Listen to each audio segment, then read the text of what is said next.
NFL coaching news. John Harbaugh, the second longest tenured head coach in the NFL, is out as head coach of the Baltimore Ravens. This has been something that has been kind of brewing behind the scenes. There was a lot of talk about whether the two sides would part ways following this very disappointing season, but still somewhat shocking to hear that John Harbaugh no longer the head coach of the Baltimore Ravens. He should be, if he wants to be, a strong candidate for literally all of the other 6 open head coach jobs. And it's the kind of thing, Christine, that makes you wonder if some coaches that were on shaky ground and weren't let go might suddenly be on shaky ground again with a candidate like this on the market. John Harbaugh out after 18 seasons as head coach of the Baltimore Ravens. Yeah, I heard you on Get Up this morning talking about if he was to leave Baltimore, that he would obviously have a future in the NFL. But we heard Lamar Jackson, after their last loss of the season, they lost to the Steelers, and he had a lot of questions about what the future looked like in Baltimore. He said he was obviously shocked about that loss. But what went into the decision, do you think, to have John Harbaugh leave? I think there's a lot going on in Baltimore that has to still be sorted out. And there has been discussions behind the scenes about whether they would have to make staff changes, whether if Harbaugh was going to stay, they would have to move on from coordinators and assistant coaches. Oftentimes in cases like that, if the head coach pushes back, then the two sides decide to part ways after all.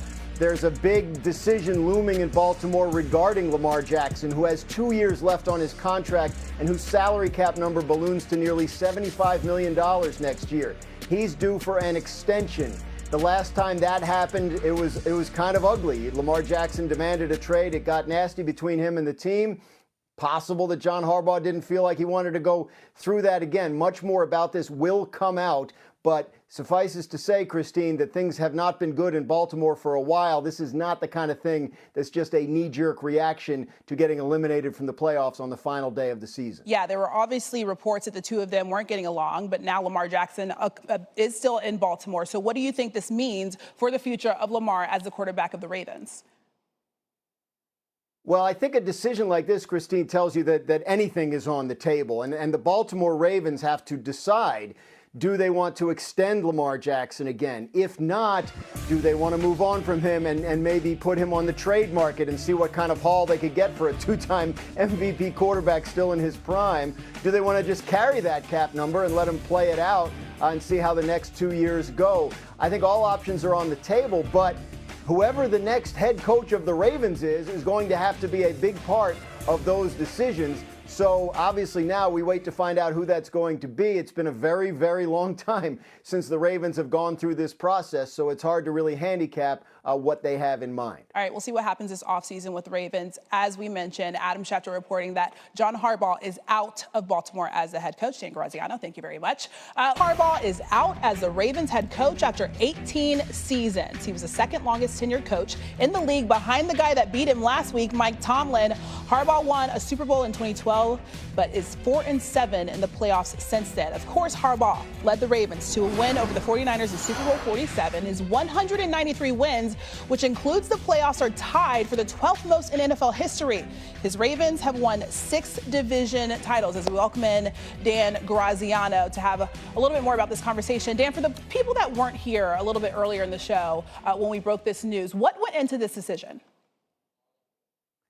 Look, obviously, Christine, the Ravens had an extremely disappointing season. They were a preseason Super Bowl favorite that finished 8-9 and were eliminated Sunday night with a loss to the Steelers. It has been difficult for the Ravens in recent years to have the kind of postseason success that they feel matches up with the rosters they have built. Last year, eliminated in Buffalo in a very disappointing fashion. The year before that, losing the AFC Championship game at home to the Kansas City Chiefs. Ravens, John Harbaugh, this has been a very long and very successful marriage. They did win a Super Bowl together, but you know, all good things do come to an end, and it seems the Ravens have made the decision that now is that time. I would expect John Harbaugh to be a strong candidate for head coach openings elsewhere, literally every single team that has a head coach opening is likely to call and find out if he is interested. Much like his mentor, Andy Reid, who was let go by the Philadelphia Eagles after a long run and signed a contract with the Chiefs less than a week later. That has obviously gone extremely well. I would not be surprised to see John Harbaugh get one of these other head coach jobs that are currently open. Yeah, that's a really good comparison as we welcome in Mina Kimes to the conversation. Mina, your reaction to John Harbaugh being out of Baltimore? Yeah, I mean, first, I'm shocked, right? John Harbaugh is one of the most successful coaches in NFL history. He's a Super Bowl winner. I always think back to how he handled Lamar's first season, some of the coaching changes he made correctly, moving on from Greg Roman, for example, bringing in Todd Monken. I thought he did a fantastic job in that CEO role. That said, this does make some sense to me. This is a team that has consistently fallen short in big moments in small ways, execution errors at times, and you can't blame John Harbaugh, for drops in playoff games and missed kicks. But on the whole, when a team does lose in close games in that fashion, ultimately it does fall at the feet of the head coach. I would be interested, and I'm sure there's going to be a lot more reporting coming out in hearing more about his relationship with the quarterback, Lamar Jackson, and whether that perhaps had run its course too. And if that's true, obviously, then Baltimore, I think, made the correct decision in choosing their quarterback, quite frankly. But yeah, this is a truly surprising decision. And I will say this, John Harbaugh, as Dan said, very desirable candidate, of course. A number of the teams that have openings should look to hire him. Atlanta is a team that comes to mind as being a good fit for me, given the state of the roster, which is quite good. But yeah, this is something with massive ramifications, not just for Baltimore, but for the entire NFL and for the coaching search. Yeah, Mina, you mentioned the fact that Harbaugh made so many good decisions when Lamar Jackson first got there as his quarterback, but also the rift that they had in their relationship. What do you think this means for the future of Lamar Jackson in Baltimore? Oh, it's an incredibly desirable job. So let's start there.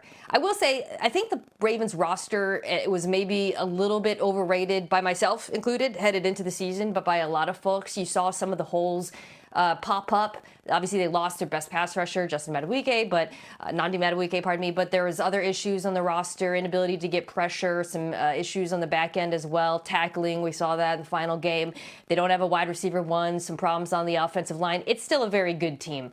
They still have Lamar Jackson, who, as we saw in the final game, is still one of the best quarterbacks in the NFL. So we'll see. I think a lot depends on whether or not they keep Todd Monken, their offensive coordinator, which, frankly, I would do. But this is a very, very desirable job. All right, we'll see what happens. Adam Schefter reporting just moments ago. John Schefter reports that the Commanders aren't bringing back OC Cliff Kingsbury or DC Joe Witt. NFC East rival Dallas also fired their DC, Matt Eberflus, only after one season. So you can pick your poison here because the Cowboys ranked at the bottom of the NFL in any number of defensive metrics this season. Dallas was the only team to allow 30 points per game, with its pass defense being a major issue. The Cowboys allowed opponents to convert a league-high 47% of their third downs. As we welcome in Dan Graziano to talk a little bit more about this. Dan, what are you hearing about the Cowboys' search for a new DC?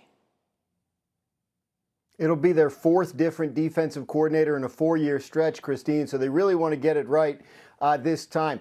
The last 5 Cowboys defensive coordinators, stretching back to 2014, have all had previous head coaching experience. So that's the first place we look. We know that Brian Flores, the Minnesota Vikings defensive coordinator, is a free agent.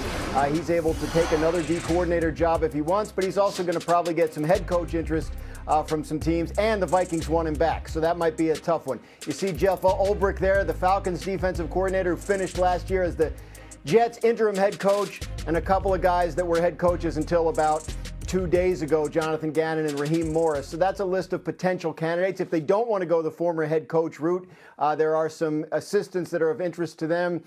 Jim Leonard, who is on staff with the Denver Broncos, was a player on the Jets when Brian Schottenheimer was coaching on that staff. Obviously, Schottenheimer now the head coach of the Cowboys. So they'll take a look around and try and get this right, because they know they want to have somebody this time that's there for more than 1 year. Yeah, certainly a lot to figure out across the board for the Cowboys this offseason. We'll see what they're able to do. Graz, thank you.